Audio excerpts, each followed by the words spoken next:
అంటే పాలు తాగుతున్నాను ఇంకా ఎన్నిసార్లు చెప్పాల్సి వస్తుంది? ఎన్నేళ్ళు సంఘానికి వచ్చినా ఒకటే బోధ. ఏం బోధ? కొంతమంది బాప్తిసం తీసుకోకుండా ఎన్నో ఛానల్ నుంచి వచ్చేవాళ్ళు ఉంటారు. కొంతమంది ఏమో బాప్తిసం తీసుకుని ఆ బాప్తిసం విలువ లేకుండానే అలాగే ఉంటారు. వాళ్ళకి ఎప్పుడు ఏం చెప్పాలి? పాపం చేయకు, పాపం చేయకు, మంచిగుండు, మంచిగుండు, ఏ సరిపోతుంది జీవితాంతం. కానీ పరిపూర్ణమైన జ్ఞానాన్ని తీసుకుపోయే పరిస్థితి లేదు. అందుకే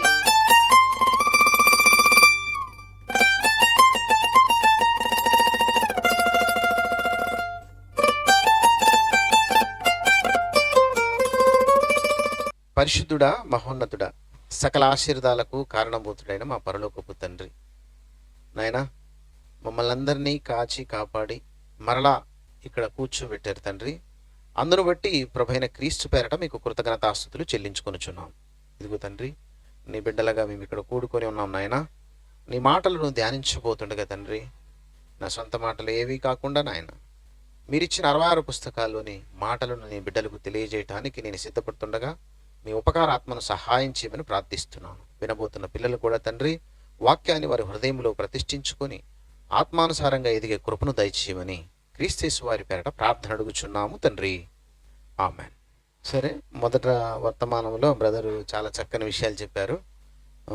దాన్ని కూడా మనం ఎందుకంటే ఎక్కువగా మనం ఆలోచించినప్పుడు మనకి చాలా కొన్ని విషయాలు చాలా క్లియర్గా అర్థమవుతాయి. అంటే దేవుడు అనేది ఏంటంటే స్పష్టత రావాలి క్రైస్తవుడికి.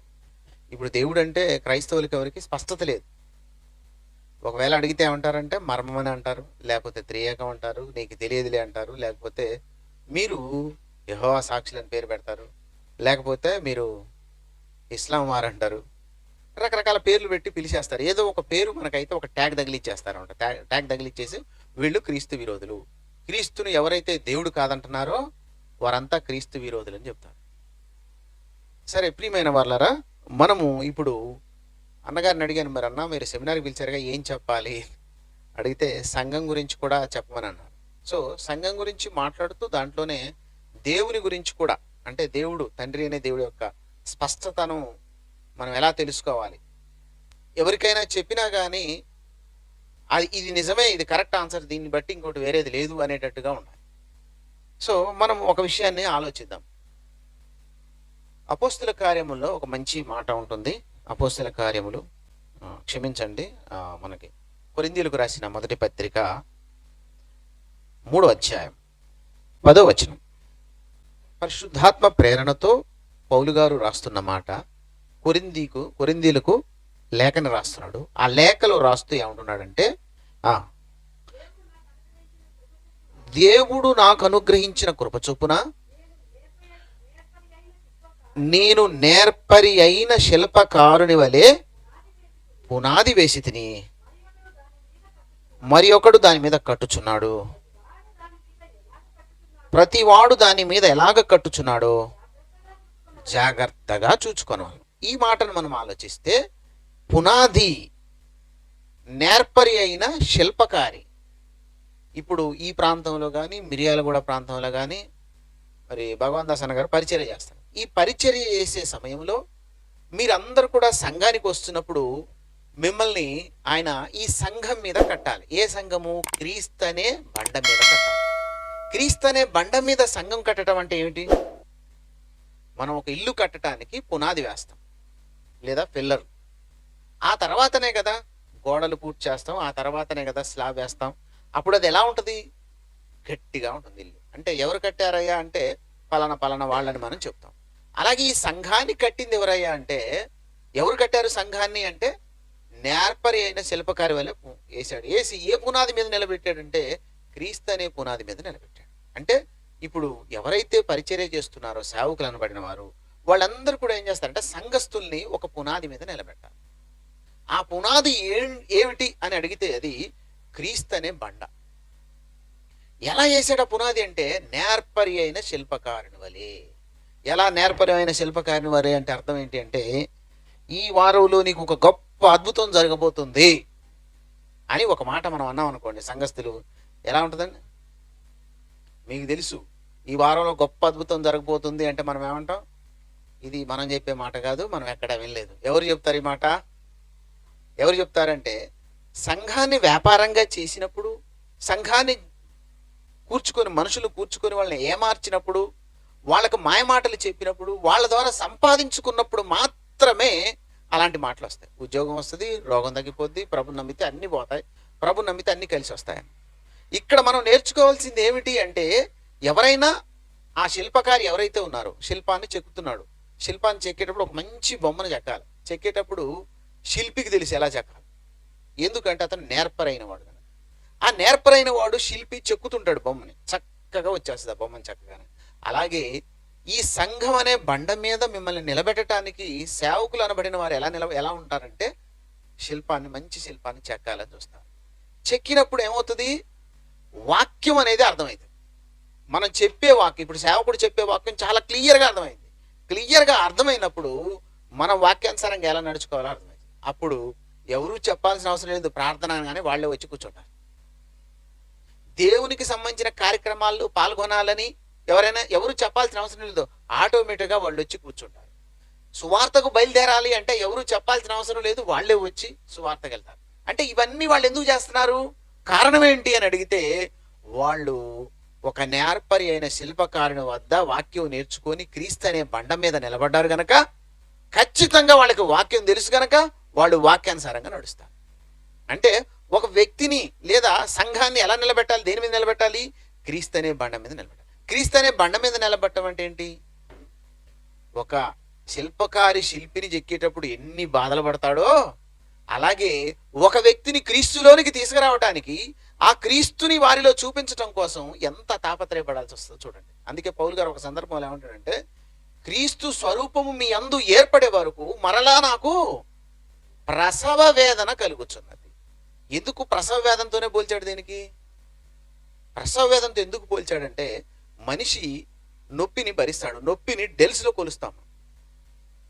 ఒక 40 డెల్స్ వరకే ఆ నొప్పిని భరిస్తాడు, అంతకు మించి నొప్పిని భరించలేడు. స్త్రీ బిడ్డను కనేటప్పుడు 40 కంటే ఎక్కువ పై డెల్స్, అంటే శరీరంలో ఎముకలన్నీ ఒక్కసారి పటపటపట విరగొడితే ఎంత నొప్పి బాధ ఉంటుందో అంత బాధతో తల్లి బిడ్డను కంటుంది.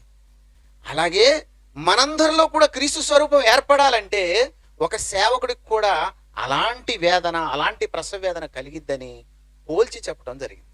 అందుకే మీ క్రీస్తు స్వరూపం మీ అందు ఏర్పడే వరకు మరలా నాకు ప్రసవ వేదన కలుగుతుంది. మనం అనుకుంటాం సేవకుడు అంటే ఏముంది, వస్తాడు వెళ్ళిపోతాడు, మళ్ళీ ఇంకో దగ్గరికి వస్తాడు వెళ్ళిపోతాడు, కానీ లోపల సంఘం అంతటి గురించి ఆలోచన, సంఘాన్ని గురించి ఎంత ఆలోచన ఉంటుందో.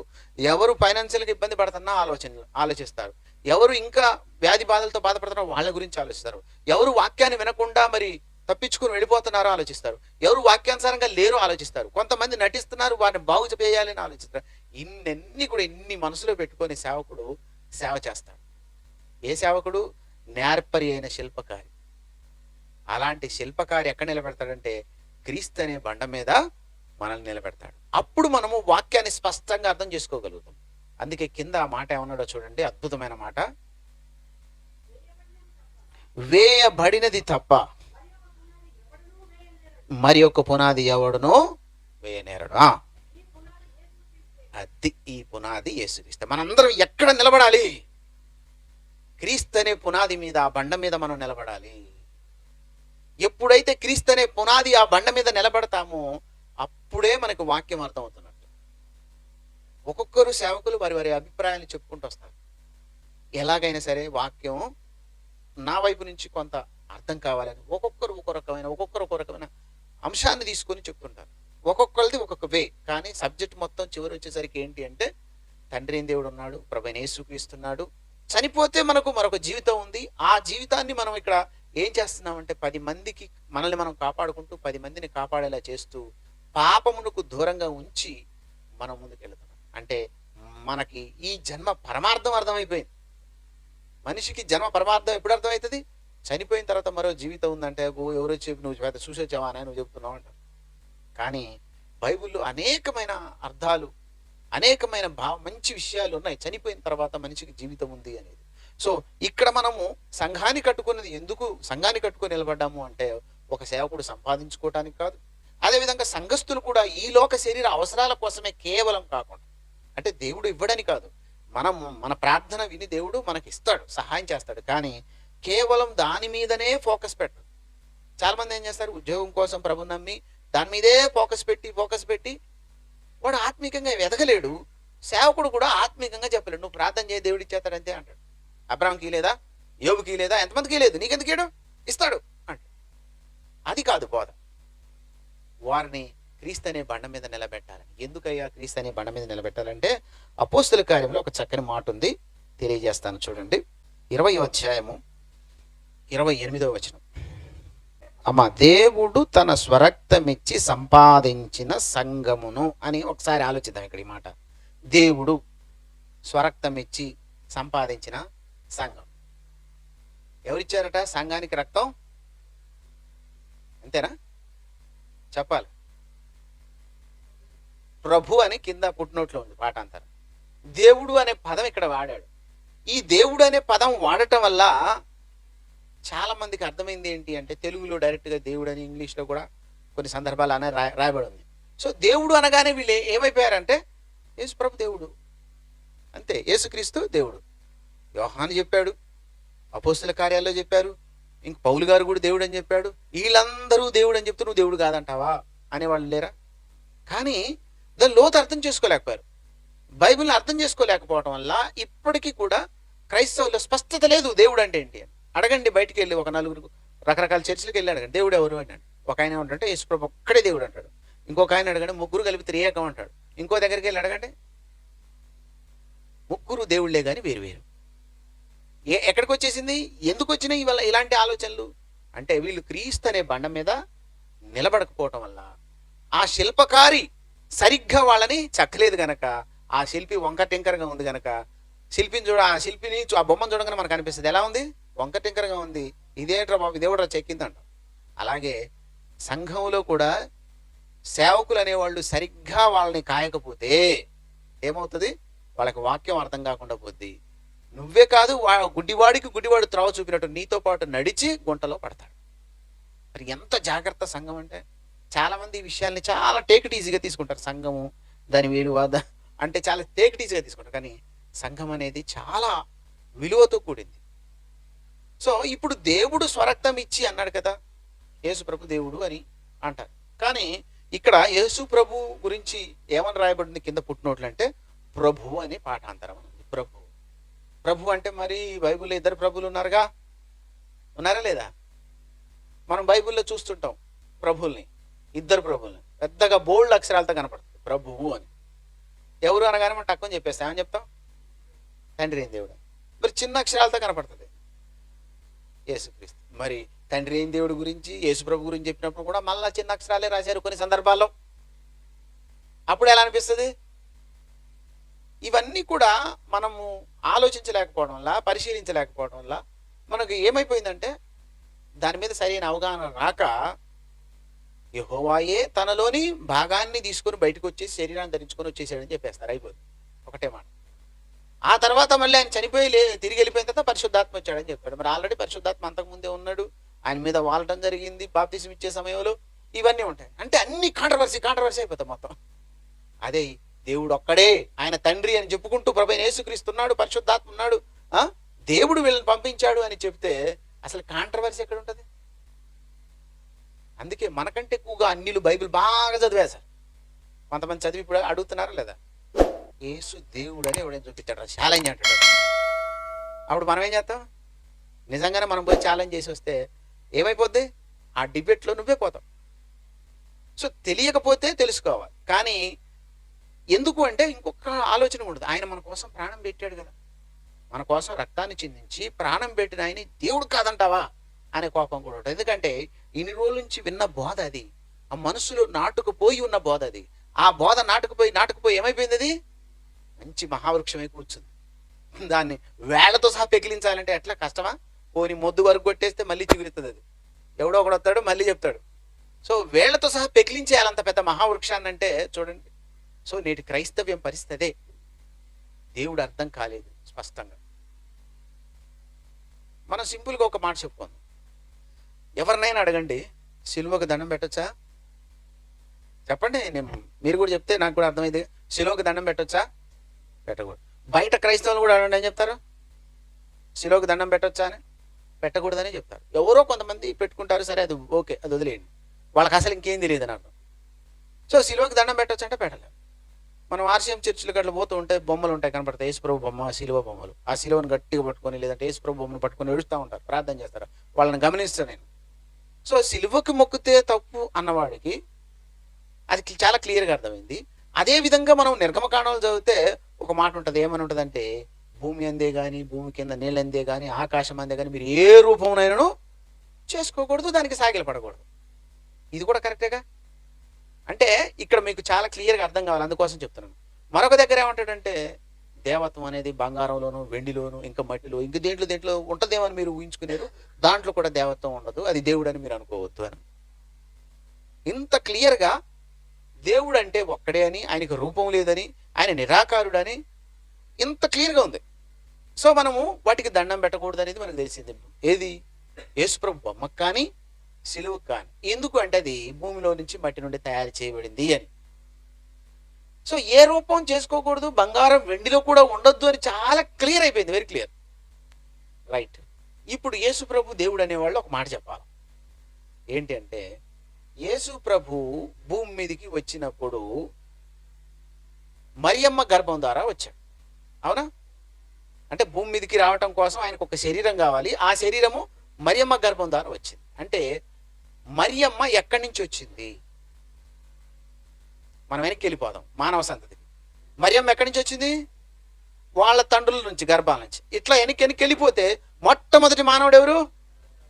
ఆదాము. ఎలా పుట్టాడు? మట్టి నుండి పుట్టాడు. అంటే ఇప్పుడు యేసుప్రభు ధరించుకున్న శరీరం ఏంటి? ఇప్పుడు యేసుప్రభు నిజంగానే మట్టి దేహం అంటే శరీర దేహం అలాగే వచ్చాడు అనుకో, ఇప్పుడు దండం అంటావా? లేకపోతే నీకే ఆరాధన అంటావా? అనొచ్చా? ఎందుకు అనకూడదు? యేసుప్రభు వచ్చాడుగా, వాక్యమే శరీరాన్ని ధరించుకొని వచ్చింది. వచ్చిన తర్వాత నీకు దండం పెట్టడానికి, ఆయన ఆరాధించడానికి నీకేంటి బాధ? అది మట్టి దేహం. ఇక్కడున్న ఈ మట్టి దేహాన్ని కాదు దండం పెట్టాల్సింది, లోపల ఉన్నది ఏంటది? వాక్యం. ఆ వాక్యం ఎక్కడి నుంచి వచ్చింది? తండ్రి దగ్గర నుంచి వచ్చింది. మరి యేసు ప్రభు ఈ భూమి మీద శరీరధారికి వచ్చాడు కాబట్టి ఆయన ఎలా చూడాలంటే క్రీస్తు శరీరమందు శ్రమపడిన గనక మీరును అట్టి మనసును ఆయుధముగా ధరించుకోండి. ఇప్పుడు మనకు అర్థం కావాల్సింది ఏంది? శరీరంతో వచ్చిన యేసుక్రీస్తుని చూసినప్పుడు మనం ఏం చేయాలి? ఆ శరీరంలో ఆయన శ్రమపడ్డాడు. ఎలా శ్రమపడ్డాడు? మనందరి కొరకు ఆయన శ్రమపడ్డాడు. నువ్వు నేను కూడా ఒక ఆత్మను రక్షించడానికి మనం అలాగే శ్రమ పడుతున్నాం. అంటే ఈ మట్టి దేహాన్ని చూసి అయ్యా యేసుప్రభు మట్టి దేహంతో వచ్చాడు కాబట్టి యేసుప్రభు నరవతారిగా వచ్చిందని అనటానికి అక్కడ మనకు ఒక అడ్డు వస్తుంది. ఏంటది అంటే ఏ రూపంనైనా మీరు చేసుకోవద్దు, మట్టి నుంచి ఏ రూపానైనా చేసుకోవద్దు అంటే మళ్ళీ మట్టి దేహం వచ్చింది కదా, ఆ మట్టి దేహాన్ని చూడకు, లోపల ఉన్న వాక్యాన్ని చూడు. మట్టి దేహాన్ని కాదు మనం చూడాల్సింది, లోపల ఉన్న వాక్యము. ఆ వాక్యము శరీరధారిగా వచ్చింది. దాన్ని ఎవరు పంపించారా అంటే తండ్రి అని దేవుడు. ఇది చాలామందికి అర్థం కావట్లే. అందుకే కదా దేవుడు చాలా సందర్భాలు ఏమన్నాడు? నాకు పోటీ సాటి ఎవరిని పెడతారో పెట్టండి. అసలు నా వంటి వాడు ఎవరైనా ఉన్నాడా అని కూడా అడిగాడు కదా. వెంటనే యెహోవాకు సాటివైన వాడు ఎవరైనా ఉన్నారా? దయకుమారులు ఆయన వంటి వారు ఎవరైనా ఉన్నారా? అంటే ఈ రకంగా మనం ఆలోచిస్తే చాలా స్పష్టత ఉంది. ఏంటంటే దేవుడు ఒక్కడే అని. మరి ప్రభువైన యేసుక్రీస్తు ఎవరంటే భూమి మీదకి రాకముందు వాక్యముగా ఉన్నాడు. భూమి మీదకి రాకముందు ఇప్పుడు శరీరాన్ని ధరించుకొని వచ్చాడు కనుక ఆయన శరీరధారిగా వచ్చాడు. ఆ శరీరములో ఏముంది అంటే వాక్యం ఉంది. ఆయన బోధ వింటే మనకు అర్థమైంది. ఆయన నోటి ద్వారానే ఆయనే చెప్పాడు చాలా సందర్భాల్లో, తండ్రి నా తండ్రి నా తండ్రి నా తండ్రి అని చెప్పాడా? ఎన్ని సందర్భాల్లో చెప్పాడు. అంటే ఆయన 4 సువార్తలు మనం ఆలోచించగలిగితే తండ్రి అనే దేవుణ్ణి పరిచయం చేస్తూ వస్తాడు. మరి ఇప్పుడు చెప్పండి, యేసుక్రీస్తు యొక్క దేహం ఎక్కడి నుంచి వచ్చిందంటే మరియమ్మ నుంచి. మరియమ్మ ఎక్కడి నుంచి వచ్చిందో వాళ్ళ సంతతి దగ్గరికి పోతే ఆదాము ఎక్కడి నుంచి వచ్చాడు? మట్టి నుండి వచ్చింది ఆదాము. మరి పరలోకం నుండి వచ్చింది యేసుక్రీస్తు. మనం ఈ మట్టి పోలిక ధరించుకున్నాం. ఇప్పుడు మనం ఎవరి పోలిక ధరించుకోవాలి?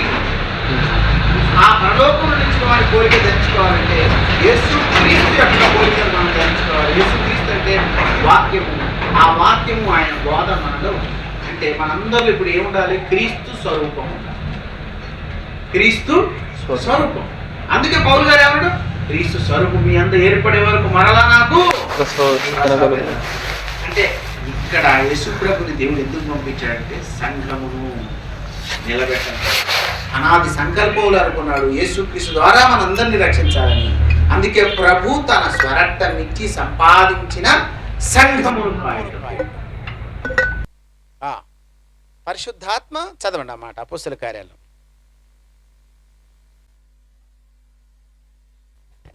20వ అధ్యాయం. పరిశుద్ధాత్మ మిమ్మల్ని దేని యందు అధ్యక్షులుగా ఉంచెను? యావత్తు మందను గూర్చి మీ మట్టుకు మిమ్మల్ని గూర్చి జాగ్రత్త కలిగి ఉండుడి. అది జాగ్రత్త అంటే ఒక నేర్పరైన శిల్పకారి ఎన్ని బాధలు పడాలని ఆయన అంటే ఇదిగో ఎన్నో సమస్యలు వస్తాయి. ఎవరి ద్వారా అంటే వచ్చిన ఈ సంఘస్థులు వాక్యానుసారంగా నిలబడకపోతే వాళ్ళు ఎవరో ఒకళ్ళు వచ్చి ఏం చేస్తారు, వంకర మాటలు చెప్పి ఇడ్చుకొని పోతారు. ఎంతమంది అండి ఈరోజు సంఘాలను గెలిచిన వాళ్ళు తెలుసా? ఒక మంచిగా ఒక సంఘం పచ్చగా చిగురిస్తూ చక్కగా ఉందనుకో, దాని వెంటనే ఎవడో ఒకడు ఏం చేస్తాడు, ఒక చేదువేరు మొలిచేసి అందరిలా చేదువేరేసి తీసుకొని వెళ్ళిపోతాడు. వాడు ఎటూ కాకుండా అయిపోతాడు, చెడిపోతారు చివరికి. దేవుడు అంటే భయం భక్తి లేకుండా అయిపోతాడు. సాతాను యొక్క ఆలోచనలను ఎవరు కూడా పసికట్టలేరు కనుక టక్కున ఈజీగా మనకు తెలియకుండా మనల్ని ఇదే వాక్యం దీంట్లో మాటల్ని చూపించి మనల్ని మోసం చేసే అవకాశం ఉంది. అలా ఎంతమంది వెళ్ళిపోయారు, ఎంతమంది ఉన్నారు అంటే ఒకప్పుడు నేనున్న సంఘం, నేను స్థాపించిన సంఘంలో ఎంతో మంది వచ్చారు. కానీ ఒకరి తర్వాత ఒకరు పిచ్చిలేసినట్టు వెళ్ళిపోయారు. ఎందుకు వెళ్ళిపోయారంటే ఒకడేమో నేను బోధ చేస్తాను, నేర్చుకోకుండా నువ్వేం బోధ చేస్తారో బాబు, ముందు నేర్చుకోవాలని చెప్పాను. నేర్చుకోకుండానే పోయి బోధ చేస్తాను, సువార్త చేస్తాను. అందుకే నేను మొన్న పాస్టర్స్ మీటింగ్ జరిగినప్పుడు కూడా పాస్టర్లందరూ కూడా ఒక మాట చెప్పాను, మీరు బోధ తెలియకుండా సేవకులయ్యారా అంటే బైబిల్ తెలియకుండా సేవకులయ్యారా? ఒకవేళ బైబిల్ తెలియకుండా సేవకులు అయితే అది ఎంత దారుణం, అది ఎంత దుర్మార్గం చెప్పండి. అదేవిధంగా బైబిల్ క్రైస్తవులుగా పిలబడుతున్నారు కూడా బైబిల్ తెలియకుండా 100%లో 99% క్రైస్తవులు ఉన్నారు. బైబిల్ తెలియకుండానే క్రైస్తవులు అయిపోయిన వారు. ఇలా బైబిల్ తెలుసుకోకుండా, వాటిని నేర్చుకోకుండా, వాటి ప్రకారంగా సంఘానికి ఉన్న నియమాలు, ఆ సంఘ ప్రకారంగా ఎలా నడుచుకోవాలి ఇవన్నీ తెలియకపోవటం వల్ల కదా చాలా మంది మధ్యలో పడిపోతారు. ఫస్ట్ నుంచి కూడా ఈ శిల్పాన్ని చెక్కుతున్నప్పుడు నేర్పరైన శిల్పకారి చాలా మంది ఏం చేస్తారంటే తప్పించేస్తారు. ఆదివారం రాగానే మానేస్తారు. ఎన్ని పనులు ఉంటాయో ఆదివారం, ఆ ఒక్కరోజు మాత్రం ఖచ్చితంగా చాలా పనులు ఉంటాయి. అందరు సడన్గా తప్పించేస్తారు. ఏంటి అంటే పని ఉంది. ఇక్కడ పాస్టర్కి ఉంటుంది ఇక బాధ లోపల. ఎలా ఉంటుందంటే అరే ఇంత కష్టపడి కూర్చోబెట్టి చెప్తే 1 గంట కూర్చోలేకపోతున్నారండి. కరోనాకు ముందు నిజంగా చాలా మంది ఎట్లా ఉండేవాళ్ళు తెలుసా? ఉపవాస కూడికలని పేర్లు ఉండేవి. తర్వాత చాలా రకరకాల గృహ కూడికలని, సమాధాన కూడికలని చాలా చేసుకునేవాళ్ళు. ఇప్పుడు ఏం లేవు, ఆదివారం ఒక్కరోజు వస్తే ఎక్కువ అంతే. అది కూడా 1 గంట కూర్చుంటే ఎక్కువైపోయింది భక్తి. సో ఎందుకు చెప్తున్నానంటే సంఘం చాలా విలువైనది. ఎందుకు విలువైందంటే ఒక భార్యాభర్తల యొక్క బంధం ఎంత పవిత్రమైందో, ఆ పవిత్ర బంధంలో భర్త తెలియకుండా భార్య తప్పు చేసినా, భార్యకు తెలియకుండా భర్త తప్పు చేసినా ఎంత నష్టపోతుంది ఆ కుటుంబం. అలాగే యేసుక్రీస్తుకు దూరం అయితే మాత్రం ఖచ్చితంగా మనం కూడా అంతే నష్టపోతాం, చెడిపోతాం. అందుకే ఆయన స్వరక్తమిచ్చి సంపాదించిన సంఘం అన్నాడు. చూసారు, అక్కడికి వచ్చాక ఒక మాట మనకు క్లియర్ గా ఉంది. చాలా మంది ఏమిటంటది చూడండి, ఆ మాట ఏమన్నాడు, కంటిన్యూషన్.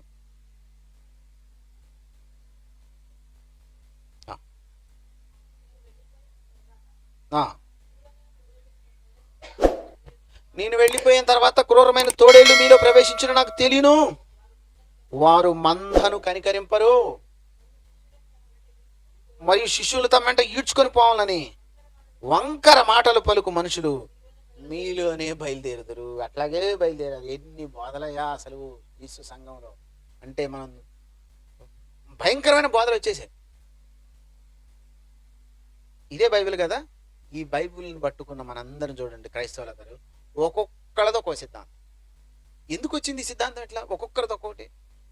ఏకభావము, ఏకతాత్పర్యము. ఏకభావంతో మాట్లాడవాలని అన్నాడు కదా. ఏకభావం లేదు, ఏకతాత్పర్యం లేదు, ఏకభావం. ఏమంటారు? అరే వాళ్ళ బోధ వేరురా, మన బోధ వేరురా, వాళ్ళు వేరు మనం వేరు, మనకు వాళ్ళకి కుదరదు. మరి నువ్వు పట్టుకుంది అదే బైబిల్, నేను పట్టుకుంది అదే బైబిల్, మనందరం కడగబడింది కూడా ప్రభువైన యేసుక్రీస్తు రక్తంతో. మరి ఎందుకు నీకు నాకు అంత బాధ? ఎందుకు రావట్లే అంటే ఇక్కడ మనం ఆలోచించాల్సింది ఏంటంటే ఈ పునాది అయితే వేసాం, కానీ ఈ పునాది మీద మనం ఏం చేస్తాం, ఒక గోడ కట్టేటప్పుడు ఇటుకలు ఒకదాని మీద ఒకటి పేర్చి పెడతాం. ఇటుకలు పెట్టేటప్పుడు ఇటుకలే పెట్టు, ఇటుకలు కాకుండా మధ్యలో తీసుకొచ్చి ఆ చెక్కకు సంబంధించినవి లేకపోతే ఇంకా వేరే ఇంకా రాళ్ళు అంటే వంక టింకరగా ఉన్న రాళ్ళని తీసుకొచ్చి పెట్టడం, ఇంకా రకరకాలు ఏం చేసినాం అనుకో గోడ యొక్క షేపే పోద్ది మొత్తం. చుట్టూ గోడ కట్టిన తర్వాత ఎలా కనపడుతుంది? ఒక షేప్ లేకుండా ఉంటుంది. అలాగే ఈ సంఘం మీద కూడా, ఈ సంఘంలో శిల్పకారు అయితే చెక్కాడు, కానీ ఇక్కడ ఏం జరిగింది అనేది మనం ఆలోచిస్తే, ఇప్పుడు మనం కొరింథీ పత్రికలోకి రండి. ఒక చక్కని మాట తెలియజేస్తాడు. కొరింథీలకు రాసిన మొదటి పత్రిక 3వ అధ్యాయము 12వ వచనం చూద్దాం. ఎవడైనను ఈ పునాది మీద బంగారం, వెండి, వెలగలరాళ్ళు, కర్ర, గడ్డి, కొయ్యకాలు మొదలైన వాటితో కట్టిన, అంటే మనకి అర్థం కావడం కోసం అలా అలంకార రూపంగా చెప్తున్నాడు. అంటే వీటితో మనం కడితే, గోడని ఎలా కడతావు? కడితే ఇటుకలతోనే కట్టు చక్కగా. మళ్ళీ వేరే రాళ్ళు తీసుకోవచ్చు, ఇంకో చెక్కలు తీసుకోవచ్చు, ఇంకో తీసుకొచ్చి పెడతామా? అసలు ఎవడైనా ఉంటాడు అంత బుద్ధి తక్కువడు? ఉండరు కదా. అలాగే ఇక్కడ మనం ఈ పునాది మీద అయితే మనం కట్టాం, కానీ కట్టినప్పుడు ఏమైపోయిందంటే, ఆ పునాది మీద ఎవరెవరు వచ్చారయ్యా అంటే, ఇగో ఈ క్యాండిడేట్లు అందరూ వచ్చారు. ఎవరు వీళ్ళు అంటే, దాదాపుగా ఒక దగ్గర అంటాడనమాట, దొంగలను దోచుకుని వారని ఉన్నారని అంటాడు, లోబులు వచ్చారంటాడు, పిసినారులు, ఇంకా రకరకాల వాళ్ళు వచ్చి ఉంటారు. ఒక సంఘం కరెక్ట్గా మంచిగా ఎదిగే సమయంలో సంఘం పాడవుతుంది అంటే కారణం, దాని వెనక ఆ పునాది మీద వేసిన రాళ్లల్లో కొన్ని రాళ్ళు మంచి లేవు. వాటిలో ఏమున్నాయంటే, ఇప్పుడు కొయ్యకాలు పెట్టామనుకోండి, కొయ్యకాలు అంటే ఒక చెక్కలా మాదిరిగా ఉంటుంది. దాన్ని మనం కాల్చేస్తే ఏమవుతుంది? అగ్నితో కాలిస్తే బూడిదైపోతుంది. అవునా? దేవుడు కూడా ఒకానొక దినం వచ్చినప్పుడు వాటిని అగ్నితో కాల్చేస్తాడని కూడా. అందుకే వాళ్ళ పనితనం కనపడుతుంది అక్కడ. ఎవరు ఎంత పని చేస్తున్నారు, ఎలా ఉన్నారు అనే పనితనం కనపడుతుంది. అందుకే సంఘం అనే విషయంలో మాత్రం చాలా జాగ్రత్తలు తీసుకోవాల్సిందే. ఇప్పుడు మనం జాగ్రత్త తీసుకోకపోతే, ఇప్పుడు మేము ఎప్పటి నుంచో ఒక సంఘాలు నడిపించి ఇంత కాలానికి అన్ని ఆటుపోట్లు, ఎదురు దెబ్బలు, వెనుపోట్లు అన్ని తగిన తర్వాత ఏమైపోయింది? సంఘం అంతా జారిపోయాక ఒక ఎక్స్పీరియన్స్ వచ్చేసింది. అంతేనా? ఒక ఎక్స్పీరియన్స్ వచ్చింది, అనుభవం వచ్చింది, కానీ ఇక వీళ్ళని నిలబెట్టుకోవాలి, వీళ్ళు ఎక్కడ జారిపోతారు. ఖచ్చితంగా మనం సేవకుడు ఏదైతే వాక్యానుసారంగా చెప్తున్నాడో దాని మీద మనం కరెక్ట్గా నిలబడదాం. ఖచ్చితంగా ఆ సంఘం ఎలా ఉంటుంది? క్రీస్తు సంఘం ఉంటుంది. జీవం గల దేవుని సంఘములో జనులు ఎలాగ ప్రవర్తింపవలను, ఎలాగ ప్రవర్తించాలి? వాక్యానుసారంగా ఉండాలి, సత్యమునకు స్తంభమును ఆధారమైనదన్నట్టుగా ఉండాలి. అలా ఆ సంఘం ఎప్పుడైతే నిలబడుతుందో ఆ సంఘము వాక్యానుసారంగా ఉంటుంది. అది మహిమగల సంఘం అవుతుంది. దేవుని మహిమపరిచే సంఘం ఉండాలి. క్రీస్తు ప్రభు రాకడలో సంఘము ఎత్తబడుతుంది. అలాంటి సంఘం కావాలని దేవుడు కోరుకున్నాడు. కనుక ఒక పవిత్రమైన భార్యాభర్తల బంధాన్ని కూడా సంఘంతో పోల్చి ఏమన్నాడు? వరుడితో పోల్చాడు యేసుప్రభు వారిని. సంఘాన్ని వధువుతో పోల్చాడు. పోల్చి ఏం చెబుతున్నాడు? వరుడు రావటానికి సిద్ధంగా ఉన్నాడు, వధువు ఇక్కడ ఎలా ఉండాలి? సిద్ధపరుచుకొని ఉండాలి, సిద్ధపాటు కలిగి ఉండాలి. అలా సిద్ధపాటు కలిగి ఉండాలి అంటే, వరుడు వచ్చేస్తున్నప్పుడు వధువు సిద్ధపాటు కలిగి ఉన్నప్పుడు వరుడు వచ్చి ఆ వధువుని తీసుకొని వెళ్తాడు. అలాగే యేసు ప్రభు వారు వచ్చి ఈ సంఘాన్ని తీసుకెళ్తాడు. తీసుకెళ్లి ఈ సంఘాన్ని ఎవరికి అప్పచెప్తాడయా అంటే, తండ్రి అని దేవునికి అప్పచెప్పి తాను కూడా తండ్రికి లోబడతాడని ఎంతో స్పష్టంగా కొరింథీ పత్రికలో మనకు రాయబడి ఉంది. అంటే ఇంత మంచి బంధం ఇది. అందుకే ఏం చేశాడు? సంఘంలోకి వచ్చిన వాళ్ళందరికీ కూడా కొన్ని విషయాలు తెలియజేస్తాడు.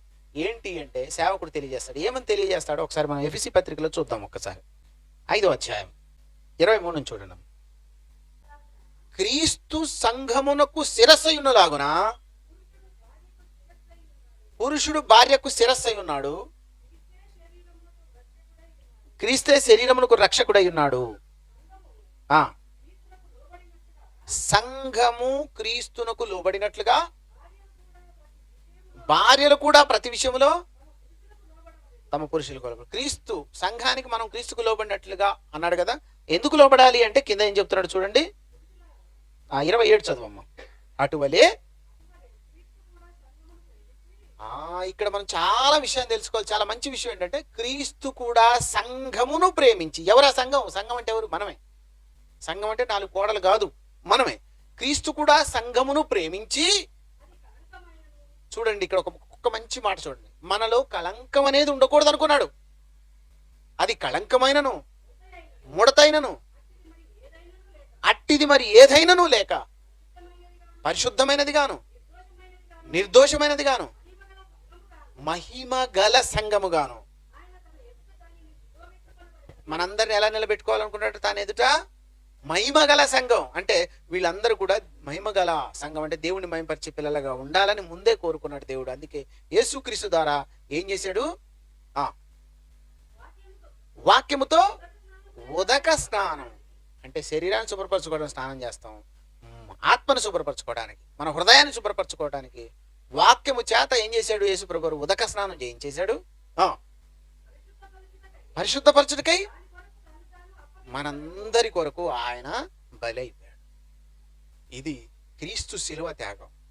మనం ఆదివారం ఒకవేళ మానేస్తున్నామంటే క్రీస్తు శిలువ త్యాగం విలువ అర్థం కాలేదని, ఆ క్రీస్తు త్యాగాన్ని మనం లెక్క చేయలేదని అర్థం. టక్కున మానేస్తారు. ఇది అసలు నాకు చాలా ఎక్స్పీరియన్స్డ్ ఇది.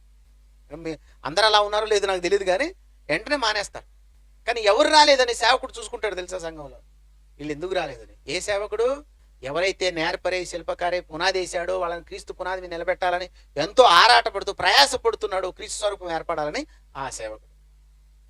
నువ్వు రాకపోయినా కానుక పంపించేసి చాలు అంటే, చాలా మంది సంఘాలు చూడండి, వాళ్ళు రాకపోయినా కానీ ఖచ్చితంగా వేరే వాళ్ళతో కానుక పంపించేస్తారు. అది వాళ్ళ విధానం. కానీ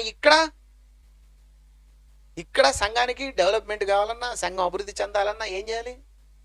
వాక్యం ఎంతైతే వింటామో, వాక్యానుసారంగా ఎంతైతే నడుచుకుంటామో, మన కష్టంలో నుంచి దేవునికి ఇవ్వటంలో కూడా అంతే ఉండాలి. అదే చూస్తాడు దేవుడు మన హృదయాన్ని. ఎవరు ప్రారంభంలో ఎవరిని చూశాడు? కయ్యను హేబేలు చూశాడు శ్రేష్టమైన విషయంలో. తర్వాత దశంభాగాల విషయంలో చూశాడు. తర్వాత భేద విధవరాలు చూపించాడు. ఇక్కడికి వచ్చేసరికి నీ దేహాన్ని మొత్తాన్ని దేవునికి అప్పచెప్పేసావు. యేసు ప్రభుని చూపించాడు, ఆయన దేహాన్ని అప్పగిచ్చేశాడు. ఇక్కడ మనల్ని కూడా ఏం చేస్తున్నాడు? క్రీస్తు స్వరూపం మనల్ని ఏర్పడాలని. సో దేవుడి కొరకు ఆయన ఎంత కష్టపడ్డాడు, దేవుడి కొరకు మనందరి కొరకు ప్రాణాన్ని పెట్టాడు, దేవుడు చెప్పిన విధంగా విన్నాడు, అందుకే ఆయన అంగీకరింపబడ్డాడు. ఆయన విధేయత కలిగినందున ఆయన అంగీకరింపబడ్డాడు. అంటే ఏంటి అర్థం? ఆయనకు కూడా అంగీకారం దొరికిందంటే ఎప్పుడు దొరికింది? ఆయన పరీక్షించబడ్డాడు విశ్వాసంలో, భక్తి విషయంలో, ప్రాణం పెట్టే విషయంలో, అన్నిట్లో కూడా ఆయన ఎలా ఉన్నాడో చూడండి. అలా ఉండి విధేయత చూపితేనే అప్పుడు తండ్రి ఆయన తీసుకున్నాడు. మరి ప్రభు యేసుక్రీస్తుని మాదిరిగా పెట్టాడు గనక, ఆయనకు మనకు మాదిరిగా ఉంచిపోయాడు గనక, ఆయన అడుగు జాడల్లో మనం నడవాలంటే ఈ సంఘానికి శిరస్సు క్రీస్తు. ఈ క్రీస్తు శిరస్సుగా ఉన్నాడు గనక, మనందరం అందులో అవయవాలుగా ఉన్నాం గనక, ఈ పునాది మీద మనం నిలబడ్డాం గనక, మనం కూడా వాక్యానుసారంగా నడుచుకుంటూ మహిమగల సంఘంగా పేరు తెచ్చుకోవాలి. ఎక్కడ కూడా మనం పడిపోవద్దు. ఆత్మీయంగా ఎక్కడ కూడా మన ఆత్మీయ స్థితి పడిపోవద్దు. సాతాను మన మీద చేసే ప్రయోగాలన్నింటినీ కూడా మనం జయించుకుంటూ రావాలి. ఎందుకంటే సాతాన్ని జయించిన యేసుక్రీస్తు మనకు కనపడుతున్నాడు. లోకమును జయించిన విశ్వాసం మనదే. ఎందుకు? ఆయన లోకాన్ని జయించాడు. నువ్వు నేను మనందరం కూడా లోకాన్ని జయించాలంటే మన శరీరంలో అనేక బలహీనతలు ఉండొచ్చు. ఆ బలహీనతలన్నిటి నుంచి కూడా మనము ముందుకు వెళ్ళాలి అంటే ఖచ్చితంగా వాక్యము ద్వారానే మనం ముందుకు వెళ్తాం, విజయం సాధించగలుగుతాం. సాతానుపై విజయం సాధించగలుగుతాం. కనుక ఆలోచన చేయండి, సంఘం ఎంత గొప్పదో. ఏమి నేర్పుతుంది సంఘం? పిల్లల్ని స్కూల్కి పంపించగానే వాళ్ళకి ఏం నేర్పిస్తారు? డైరెక్ట్గా పాఠాలు చెప్పరు. ముందు క్రమశిక్షణ నేర్పుతారు, డిసిప్లిన్ లేకుండా చదువుకుంటే ఉపయోగం ఏముండదు. సంస్కారం లేని చదువు వాసన లేని పువ్వు లాంటిది.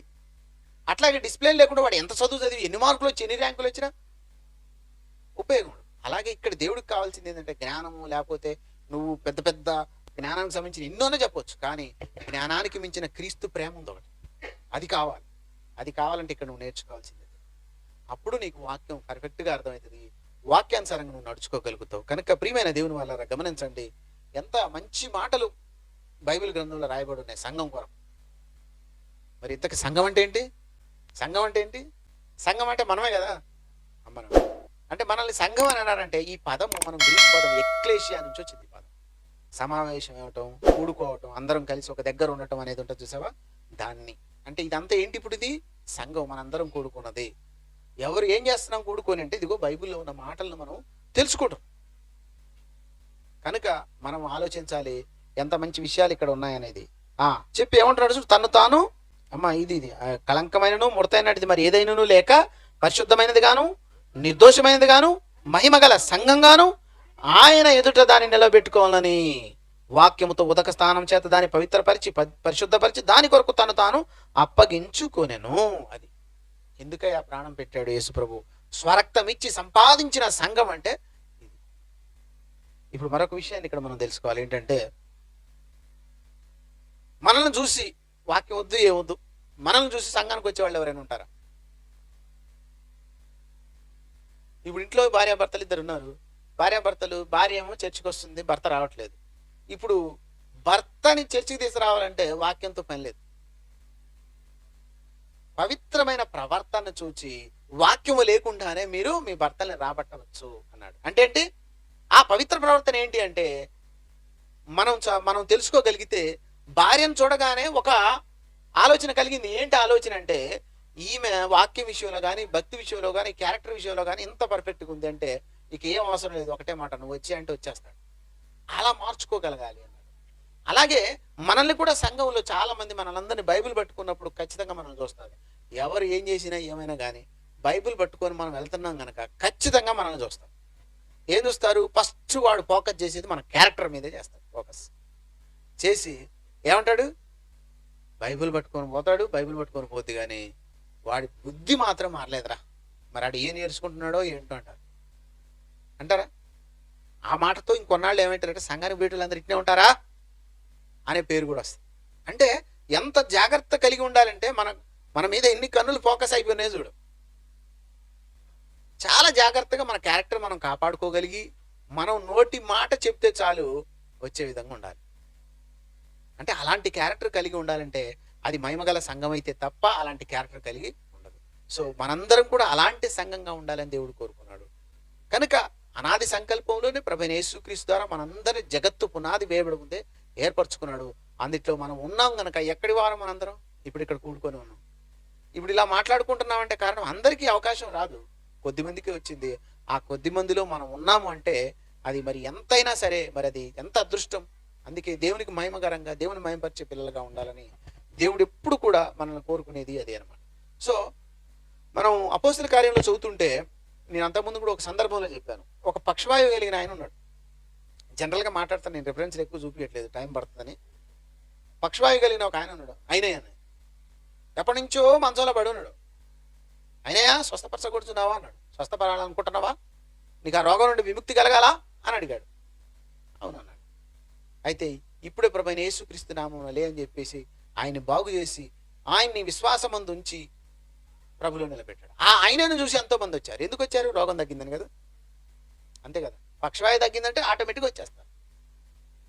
ఇక్కడ మనం ఆలోచించాల్సిందంటే ఆ సందర్భాన్ని మనం తీసుకొని ఇక్కడ మనం ఆలోచించిందంటే నిన్ను బట్టి, అంటే ఒక ఆయనేలాగా నిన్ను పెట్టుకుంటే ఆయనను బట్టి చాలా మంది మారారంటే మనం అందులో చదువుతాం.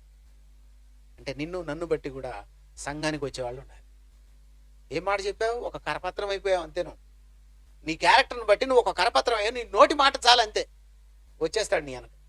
అంత గొప్ప క్యారెక్టర్ కలిగి ఉండాలి. అది ఈ రోజుల్లో మరి సాధ్యపడుద్దా అంటే వాక్యానుసారంగా ఉంటే ఖచ్చితంగా సాధ్యపడుతుంది. అదేవిధంగా మనం ద్వారకాను చూస్తాం. టైలర్ తబిత అంటాం. ఆమె వస్త్రములు అంగీలు కుడుతుంటుంది. సో ఆమె ఎంతో ధర్మకార్యాలు చేసింది. సడన్గా ఆమెకి వ్యాధి కలిగింది, చనిపోయింది. చనిపోగానే చుట్టూ జనాలు చేరి వాళ్ళందరూ ఆమె చేసిన కార్యాలను గుర్తించుకొని ఏడుస్తున్నప్పుడు పేతురుని పిలిచారు. పేతురు వచ్చాడు, తబితను ముట్టి స్వస్థపరిచి లేపాడు. ఆమె మరణం నుంచి లేచి. అప్పుడు మనకు అక్కడ ఏమర్థమైంది? తబితను బట్టి చాలా మంది మారారు. అంటే అక్కడ అర్థం ఏంటి? అక్కడ శరీర సంబంధమైన రోగం వచ్చింది, మరణం వచ్చింది, దాని నుంచి వాళ్ళని విడిపించాడు, చాలా మంది మారారు. ఈరోజు మన క్యారెక్టర్ను బట్టి అలాగే రావాలి. క్యారెక్టర్ అనేది చాలా ముఖ్యం. బైబిల్ తెలియకుండా క్రైస్తవులు కావద్దు. అయ్యావంటే ఇప్పుడు అయిపోతావు అన్యుడి చేతులు. ఎందుకు తెలుసా? నీకంటే ఎక్కువగా అన్యుడు బైబిల్ బాగా చదివి క్వశ్చన్లు వేయడానికి రెడీగా ఉన్నాడు. ఇప్పుడు December 31 బయలుదేరు సువార్తకనే, వాడు అడిగే క్వశ్చన్ ఏంటి? ఫస్ట్ December 25 యేసు ప్రభు ఎక్కడ పుట్టినా చూపిరా బాబు అంటాడు. ఫస్ట్ అదే క్వశ్చన్ వాడు వేసేది. ఏం చేస్తాం?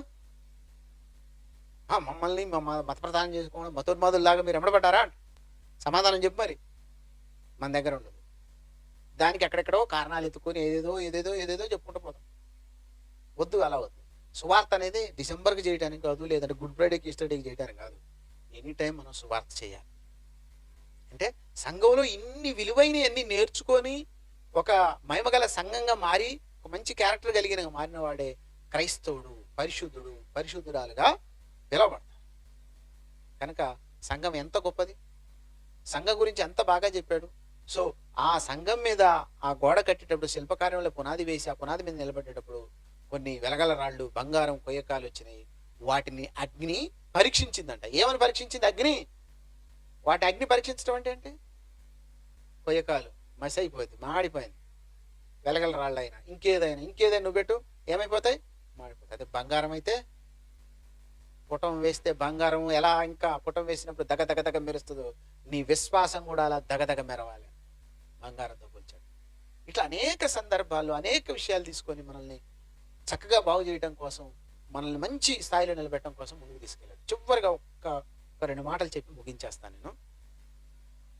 ఎవరైనా సంఘానికి ప్రారంభంలో వచ్చారనుకోండి, సంఘానికి ప్రారంభంలో వచ్చినప్పుడు సేవకుడు వాళ్ళకి ఏమిస్తాడు, ఏం చెబుతాడు అనే దాన్ని మనం ఆలోచించాలి.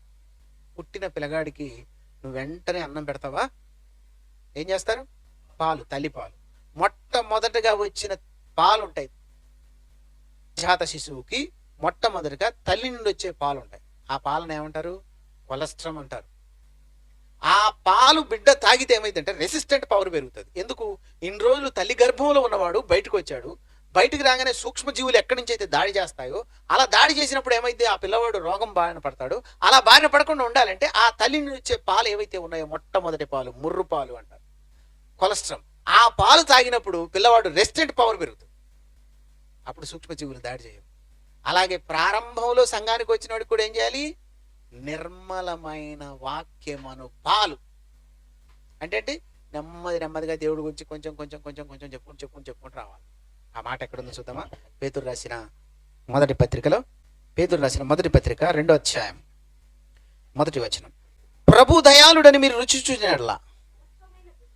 చూడండి, బాప్తిసం తీసుకొని సంఘంలో కడుగు పెట్టారు కాబట్టి సమస్తమైన దుష్టత్వమును, సమస్తమైన కపటమును, వేషధారణను, అసూయను, సమస్త దూషణ మాటలు మాని క్రొత్తగా జన్మించిన అంటే చిన్న పిల్లోడు, అప్పుడే పుట్టిన పిల్లోడు ఎలాగో అలాగనమాట.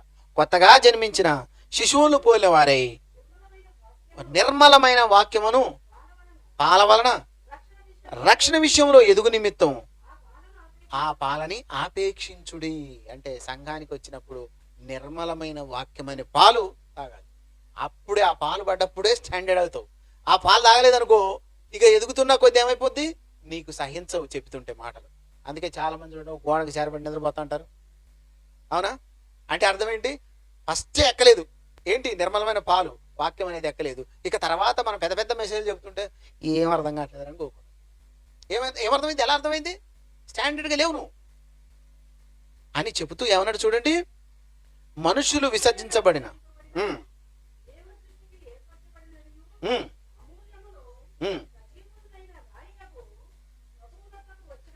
ఎక్కడికి రమ్మన్నాడు? సజీవమైన రాయి అయిన ప్రభు దగ్గరికి వచ్చేసి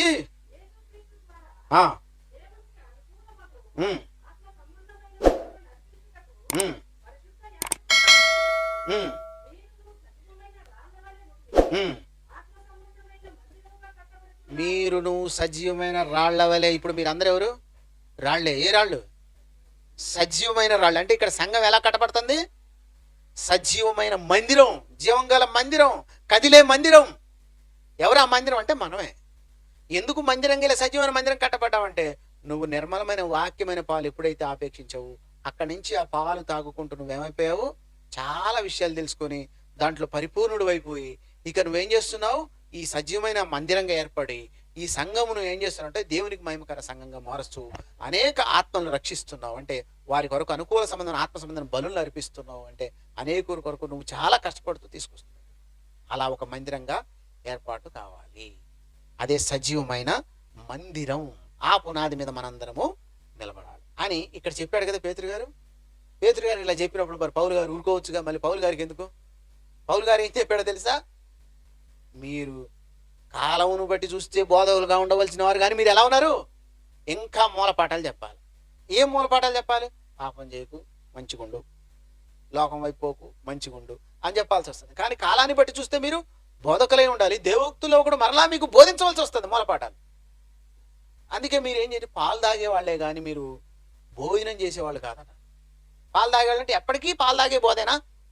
ఎప్పటికీ ఆ పాలు తాగే బోధేనా? చిన్నపిల్లల బోధేనా చెప్పేది? ఇంకెన్ని సంవత్సరాలు చెప్తాం? పెద్దోళ్ళు అయిపోయాం, పళ్ళు ఊడిపోయి ముసలోళ్ళు అయి వచ్చే వరకు కూడా అదే బోధ అంటే ఎట్లా ఉంటుంది చెప్పండి. అందుకే ఆ మాట చెప్పి ముగించేసుకుందాం. హెబ్రీయులకు రాసిన పత్రికలో ఉంది. హెబ్రీయులకు రాసిన పత్రిక 5వ అధ్యాయం 11వ వచనం.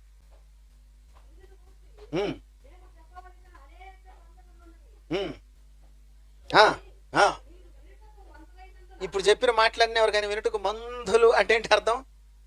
ఎక్కలేకపోవడం, బ్రెయిన్లోకి ఎక్కదు, మందం అంటాం. అవునా? ఒక్కొక్కసారి స్కూల్లో టీచర్ ఒక పదం పలకపోతే అంటారు, 4 మందం ఆరా మాంసం ఎక్కువ తింటున్నాం అంటాడు. అట్లాగే బ్రెయిన్ కూడా మందంగా ఉంటుంది. మందంగా అంటే గ్రహించలేని విషయం. ఎందుకంటే ఫస్టే పాలు తాగలే. ఏ పాలు? నిర్మలమైన వాక్యమైన పాలు. ఒక్కోసారి కొంతమంది శిశువుని చూడండి, తల్లిపాలు లేక పోషకాహార లోపంతో ఎలా ఉంటాడు, అలాంటి పరిస్థితి అయితే మనది. శారీరకంగా శిశువు ఎదగలేడు సరిగా, మనం కూడా వాక్యాంతరంగా ఎదగలేము. కనుక ఆ మాట తెలియజేస్తున్నాడు అనమాట.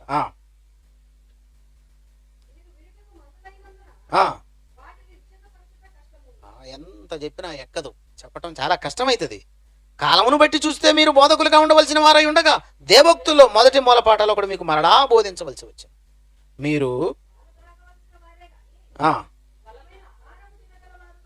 అది శిశువు పాలు తాగుతాడు, ద్రవ పదార్థంతో స్టార్ట్ అయ్యి, తర్వాత మెత్తని ఆహార పదార్థంతో స్టార్ట్ అయ్యి, ఆ తర్వాత భోజనం చేస్తాడు, ఆ తర్వాత మంచి మంచి ముక్కలు కూడా తింటాడు. జీర్ణం అయితే ఈజీగా. అలాగే మనకు కూడా వాక్యం కూడా అంతే. వాక్యమైన పాలతో మొదలుపెట్టి అలా మంచి మంచి విషయాలు, ఇంకా ఇంకా గొప్ప గొప్ప విషయాలు తెలుసుకుంటూ పోతే దాంట్లో మనం ఏమవుతాం? వాక్య సంబంధమైన విషయాలు మనం తెలుసుకొని ఆత్మ విషయంలో జ్ఞానులుగా ఉంటాం అనమాట. కనుక మరియు పాలు తాగు ప్రతివాడు శిశువే గనక అంటే పాలు తాగుతున్నాడు. ఇంకా ఎన్నిసార్లు చెప్పాల్సి వస్తుంది? ఎన్నేళ్ళు సంఘానికి వచ్చినా ఒకటే బోధ. ఏం బోధ? కొంతమంది బాప్తిసం తీసుకోకుండా ఎన్నో ఛానల్ నుంచి వచ్చేవాళ్ళు ఉంటారు. కొంతమంది ఏమో బాప్తిసం తీసుకున్న బాప్తిసం విలువ లేకుండానే అలాగే ఉంటారు. వాళ్ళకి ఎప్పుడు ఏం చెప్పాలి?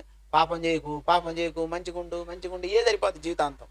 కానీ పరిపూర్ణమైన జ్ఞానం తీసుకుపోయే పరిస్థితి లేదు. అందుకే ఎలా ఉన్నారంటే శిశువే కనుక నీతి వాక్య విషయంలో అనుభవం లేనివాడు, ఎక్స్పీరియన్స్ ఉండదు. ఎవరికేం చెప్తాడు, ఎవరినేం తీసుకొస్తాడు, మధ్యలో కొన్ని రోజులు అయిన తర్వాత మానేస్తాడు, దేవుడిని వదిలిపెట్టేస్తాడు. వయసు వచ్చిన వారు అభ్యాసం చేత మేలు కీడులు వివేచించుటకు సాధకం చేయబడిన జ్ఞానేంద్రియములు కలిగి ఉన్నారు కనుక బలమైన ఆహారం వారికి తగు. వయసు వచ్చిన తర్వాత సాధకం చేయబడిన జ్ఞానేంద్రియాలంటే మన జ్ఞానేంద్రియాలు ఎన్ని ఉన్నాయో తెలుసు కదా. మన జ్ఞానేంద్రియాలను చూసి మన క్యారెక్టర్ని కూడా చెప్పచ్చు. అర్థమైందా? మన జ్ఞానేంద్రియాలను చూసి కూడా మన క్యారెక్టర్. ఎందుకంటే మన మాట, మన చూపు, మనం వినేది అక్కడే అర్థమైపోతాడు క్యారెక్టర్, పట్టేచ్చు ఇట్లే. సో అలాగే ఇక్కడ కూడా జ్ఞానేంద్రియాలు కలిగి ఉన్నాం, సాధకం చేయబడిన జ్ఞానేంద్రియాలు కనుక ఈ జ్ఞానేంద్రియాలతో ఏం చేయాలి? చెప్పిన విషయాన్ని గ్రహించుకొని దాని ప్రకారంగా నడుచుకోవడానికి ప్రయత్నం చేస్తాం. వాడు భోజనం అంటే ఏంటి? మంచి బోధ వాడికి అర్థమైంది. ఎంత పెద్ద బోధ చెప్పినా కానీ అర్థం అలా. సో నిర్మలమైన వాక్యమైన పాలతో మొదలుపెట్టి ఎక్కడికి వెళ్ళాం? భోజనం చేసే స్థాయికి వెళ్ళామంటే అనుభవం కలిగిన వాక్యము మనం నేర్చుకోగలుగుతాం. కనుక కాలాన్ని బట్టి చూస్తే మనం ఎలా ఉండాలి? బోధకులుగా ఉండాలి. ఇక్కడ భగవాన్ దాసాన్ని నడిపిస్తూ అనేక మందిని నడిపిస్తూ ఇంకా చాలా మంది నడిపిస్తున్నాడు. కానీ నేర్చుకునే వాళ్ళు ఎంతమంది, దాని ప్రకారం వెళ్ళే వాళ్ళు ఎంతమంది, ఎలా ముందుకెళ్ళి ఎలా సంఘాన్ని అభివృద్ధి చేస్తారని ఒకసారి ఆలోచించాలి. కనుక సంఘము చాలా ప్రాధాన్యమైనది, విలువైనది. కనుక ఆ సంఘాన్ని మనం ఎప్పుడు కూడా సంఘాన్ని మనం ఎలా ఉండాలి? సంఘాన్ని గౌరవించాలి. సంఘం విలువైంది, సంఘం గొప్పది. క్రీస్తు సంఘంలో ఒక పాట ఉంటుంది, సంఘమా మేలుకోనుమా అని ఒక పాట. దాంట్లో చాలా ప్రేమ భావాలు నింపుకోనుమా, అద్భుతమైన పాట. కులము బలము అనేది ఏది లేదుగా, అంటే అంత అద్భుతమైన పాటలు కూడా రాశారు సంఘం గురించి. సో సంఘం ఇంత గొప్పది కనుక ఆ సంఘంలో మీరు ఎంతో ఓపికగా విన్నారు కనుక మరి మీరందరూ కూడా క్రీస్తు అనే బండ మీద మీరందరూ నిలబడతారని నేను కోరుకుంటూ ఆ దేవాది దేవుణ్ణి ప్రార్థిస్తాను. అనుదినం ఈ వాక్యాన్ని దేవుడు దీవించి ఆశీర్వదించును గాక. ఆమేన్. ప్రార్థన చేసుకుందాం. పరిశుద్ధుడా, మహోన్నతుడా, సకల ఆశీర్వాదాలకు కారణభూతుడైన మా పరలోకపు తండ్రి, నీ బిడ్డలకు సంఘమును గురించి నాయన తెలియజేశాను. సంఘములు ఎలా ఉండాలి, ఎలా నడుచుకోవాలి, సంఘం యొక్క విలువ ఏంటి, ఆ మాటల ప్రకారంగా వారందరూ కూడా మీ కుమారుని యొక్క పునాది మీద నిలబడి ఆ ప్రకారంగా నాయన నడుచుకునే కృపను మా అందరికీ దయచేయమని ఈ అవకాశాన్ని ఇచ్చిన భగవంత దాసన్ గారిని జ్ఞాపకం చేసుకుని వారి పరిచయను దీవించి ఆశీర్వదించమని క్రీస్తు పేరిట ప్రార్థన అడుగుచున్నాము తండ్రి. ఆమేన్.